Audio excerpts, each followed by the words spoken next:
जुब दिवस एबा सिग्ला सालरगै जुदा जुदा तांग batang साख्लायखा सेक्रेटारियेट स्रां सल कक्तमा थुमनाय रुंनि पान्दा खलायै थंमंग तांगबेदेंनि मन्त्रि टिंकरय যুব বিষয়ক ক্রীড়া দপ্তরে দুটা কর্মসূচি নিয়ে আপনাদেরকে অবগত করার জন্য আজকে আমন্ত্রণ জানিয়েছি আমরা।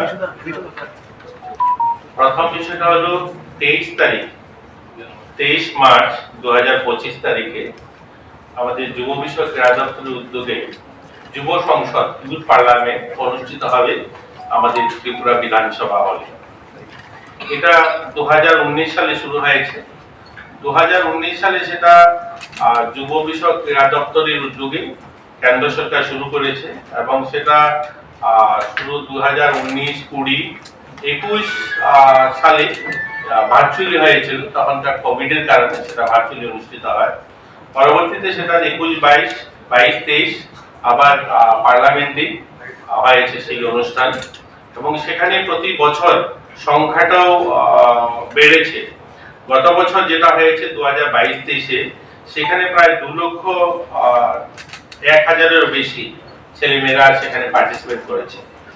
এবার যেটা হবে আমাদের এখানে আমরা 8টা জেলার যুবদেরকে 4টা জায়গায় তাদের কম্পিটিশন হচ্ছে আজকের দিনে। আজকে যেমন আমাদের ফটিকরায় কলেজে 59 জেলা এবং আমাদের উত্তর জেলার যুবদের সেখানে কম্পিটিশন চলছে এবং আমাদের আগরতলাতে সিপাহী জেলা এবং খোয়াই জেলা পশ্চিম জেলা একত্রিত অনুষ্ঠান হচ্ছে ত্রিপুরা ইউনিভার্সিটি এবং ধলাই জেলা কমলপুরে অনুষ্ঠান হচ্ছে, গোমতী এবং দক্ষিণ জেলা বিলুনিয়াতে অনুষ্ঠিত হচ্ছে। সেখানে যারা কম্পিটিশনে অংশগ্রহণ করবে সেখান থেকে 40 জন, প্রত্যেক যে কম্পিটিশন থেকে 10 জন করে 40 জন আসবে।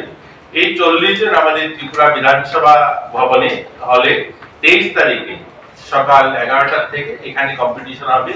এখান থেকে 3 জন সিলেকশন হবে। সেখানে আমরা জুরি নির্ধারণ করা হয়েছে যারা বিচারক মন্ডলীতে থাকবেন। মাননীয় কল্যাণী রায় থাকবেন, মন্ত্রী সুশান্ত চৌধুরী মহোদয় থাকবেন, অভিষেক দেবরায় এবং রামপদ জমাতিয়া ওনারা থাকবেন এবং মাননীয় অধ্যক্ষ মহোদয় থাকবেন। ওনারা বিচারকে 3 জন সিলেকশন হবে এবং তারা পার্লামেন্টে যাবেন। এই অনুষ্ঠানটা হবে। প্রধানমন্ত্রীজির উদ্যোগ আপনারা জানেন, যুব উৎসব। এবার যাদেরকে যুব হিসাবে সেখানে অংশগ্রহণ করেছে সেই বয়সটা ছিল 15 থেকে 25, অর্থাৎ আমরা যে বিকশিত ভারত কল্পনা করছি 2047 সাল, সেই 2047 সালে যারা নেতৃত্ব দেবে, যারা তখনকার সময় এই দেশকে পরিচালনা করবে, তাদের ভাবনা, তাদের চিন্তা, তারা দেশ নিয়ে কি ভাবছেন, তারা সমাজ নিয়ে কি ভাবেন, এগুলোর সচেতনতা বৃদ্ধি করতে, দেশাত্মবোধ জাগ্রত করতে এই অনুষ্ঠানটা আয়োজন করা হয়ে থাকে। এটা অনুষ্ঠিত হবে। দ্বিতীয় একটা কার্যক্রম আপনাদের জানেন, আমরা এর আগে আপনাদের সঙ্গে কথা বলেছিলাম যে আমরা একদম গ্রামীণ স্তর থেকে আমরা কিছু খেলোয়াড় ট্যালেন্ট সার্চ একটা প্রতিযোগিতা শুরু করেছিলাম। তো আমরা রাজ্যের 58টি ব্লক, 19টি পৌরসভা, 1টি পৌর নিগম, প্রায় 247টা জোনে আমরা এই কম্পিটিশন গুলো করিয়েছিলাম এবং 34,571 জন যুবক যুবতী, ছোট যুবক যুবতী নয়, ছোট খেলোয়াড় অর্থাৎ 10 বছরের নিচে, 14 বছরের নিচে বালক বালিকাদের আমরা 34,571 জনের কম্পিটিশন আমরা করিয়েছি এবং সেখান থেকে আমরা রাজ্যভিত্তিক তাদেরকে সিলেকশন করে নিয়ে আসা হয়েছে। এখন আমরা উমাকান্ত যে ময়দানে 21 তারিখ আমরা একটা অনুষ্ঠানের মধ্যে দিয়ে এটা ফাইনাল হবে, ফাইনাল টুর্নামেন্টটা। তো এটার জন্য আপনাদেরকে আমরা জানানোর জন্য আহ্বান করেছি।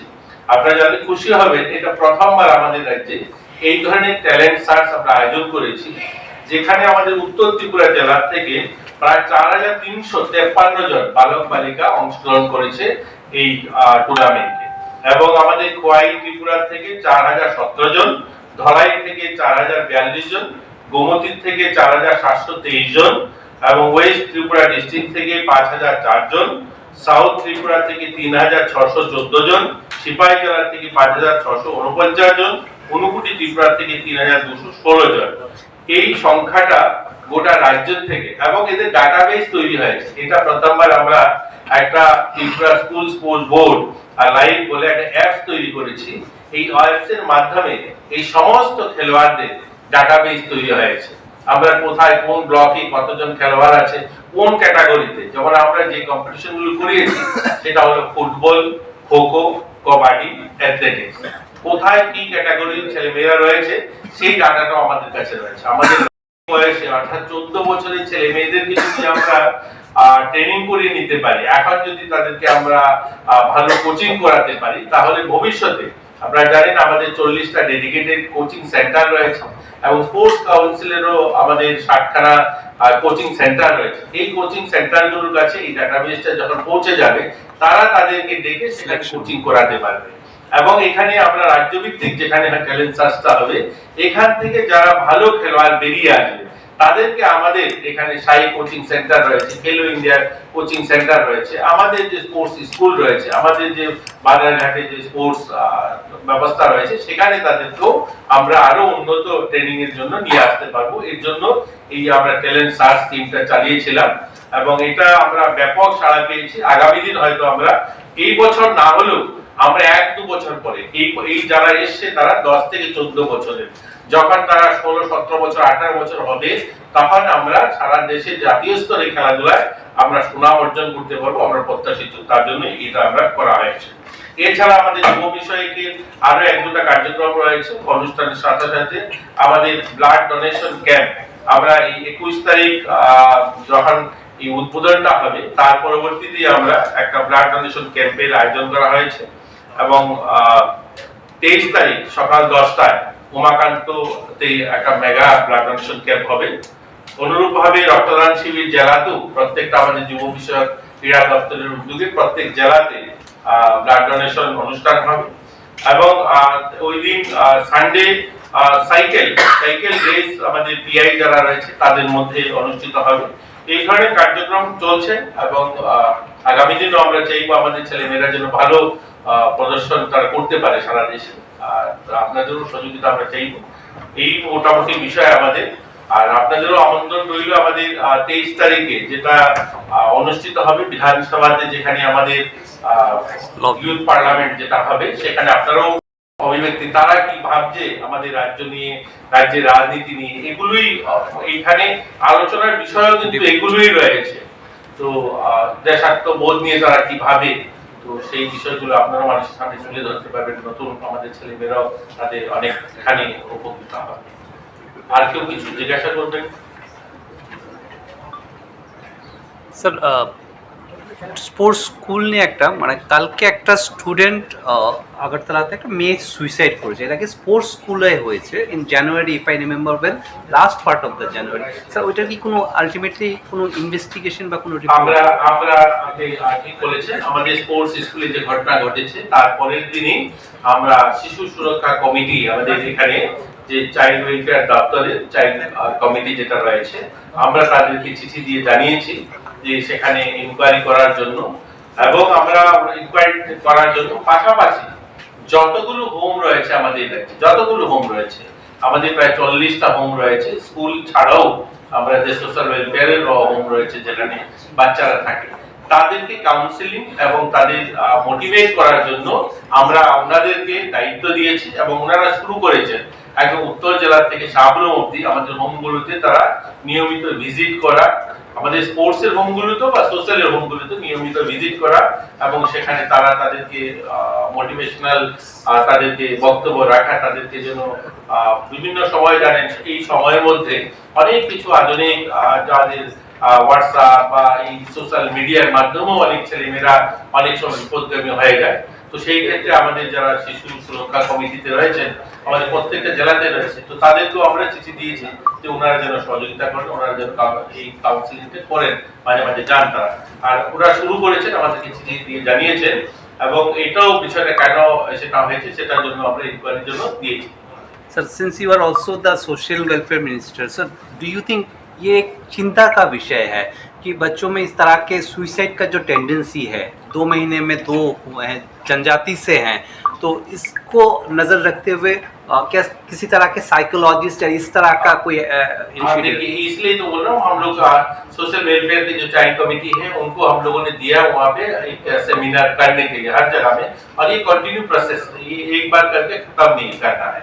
और मैंने जितना तक सुना है, मेरा जो मंत्री है, हमारा जो ट्राइबल वेलफेयर मिनिस्टर विकास देव वर्मा, उन्होंने भी बताया है जो जितना सारे उनका हॉस्टल है जहाँ पे रहता है बच्चे, वहाँ पे बहुत जल्दी वहाँ पे एक सुपरिटेंडेंट अभी है सुपरिटेंडेंट, लेकिन उनके पास काम के लोड ज्यादा है, एक सुपरिटेंडेंट है, तो उनको पूरा देखभाल करने में दिक्कत होता है। तो उन्होंने बोला बहुत जल्दी हम लोगों ने और एक नया सुपरिटेंडेंट हम लोगों ने एडिशन करेंगे, और हॉस्टल में भी है, और मोबाइल किस तरह का यूज किया जाए उसका भी कुछ रूल्स रेगुलेशन बनाया जाए क्या है, उसके विषय के ऊपर भी चिंता उन्होंने व्यक्त किया है। तो मेरे ख्याल में इस विषय भी बहुत गंभीर है, जो इतना छोटे बच्चे क्यों सुसाइड करेगा। तो हम तो हमारे जितना सारे हॉस्टल है जहाँ पे हमारा जो रहता है बच्चा, तो उसके लिए भी हम लोगों ने उनके काउंसलिंग शुरू कर दिया है। আর তো কিছু বলবেন?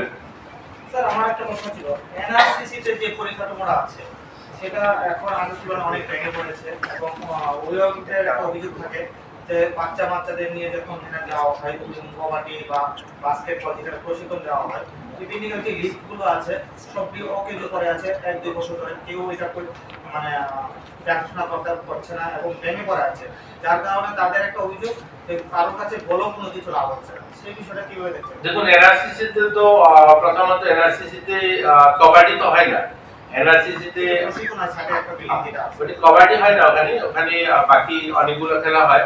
আমি জানি না, আমি জিজ্ঞাসা করবো আধিকারিকদেরকে যদি কোনো লিফট বন্ধ থাকে। আর পরিকাঠামো ভেঙে যায়নি, আপনারা জানলে খুশি হবেন, আমাদের এই লাস্ট 2 বছর স্পোর্টস পরিকাঠামো আমরা সেটা উত্তর পূর্বাঞ্চলের মধ্যে সবচেয়ে বেশি স্পোর্টস পরিকাঠামো যদি হয় আমরা করেছি। আমরা লাস্ট 2 বছর 7খানা অলরেডি সিনথেটিক ফুটবলটা কমপ্লিট, 3খানা কাজ চলছে, ট্রাইবাল ওয়েলফেয়ার দপ্তর 3খানা করছে, এগুলো নতুন হয়েছে, নতুন সুইমিং পুল হয়েছে, আমরা একসঙ্গে ইনডোর হল কাজ চলছে, ধর্মনগরে ন্যাচারাল 10খানা গাছের মাঠ, মিনি গ্যালারি শো কাজ চলছে, শান্তির বাজারে একখানা ফুটবল স্টেডিয়ামের কাজ চলছে। তো স্পোর্টস পরিকাঠামো আমাদের রাজ্যে অনেকগুলো হয়েছে। আমাদের বাজারঘাট যেখানে যে আমাদের ইন্টিগ্রেটেড যে স্পোর্টস কমপ্লেক্স যেখানে রয়েছে, সেখানে একসঙ্গে 3খানা ফুটবল মাঠ, 2টা ঘাসের ন্যাচারাল ফুটবল ঘাসের মাঠ, একখানা সিনথেটিক ট্রাক, এবং সেখানে একটা হকি মাঠ করা হয়েছে, সিনথেটিক অ্যাথলেটিক ট্র্যাক করা হয়েছে, টেনিস কোর্ট করা হয়েছে। তো সেখানে অনেকগুলো পরিকাঠামো একসঙ্গে আমরা গড়ে তুলেছি।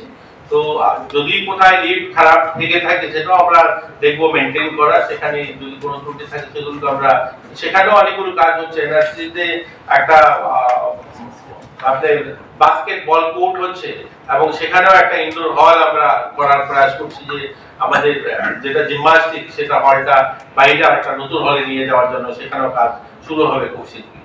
তো আমাদের পরিকল্পনা রয়েছে স্পোর্টস যে ইনফ্রাস্ট্রাকচার, আমরা আমাদের মাননীয় মুখ্যমন্ত্রী স্পোর্টস ডেভেলপমেন্ট স্কিমে আমরা অনেকগুলো নতুন পরিকাঠামো গড়ে তুলছি। যদি কোথায় কোনো কিছু থাকে সেটা আমরা দেখবো, সেটা করবে আমাদের দপ্তর।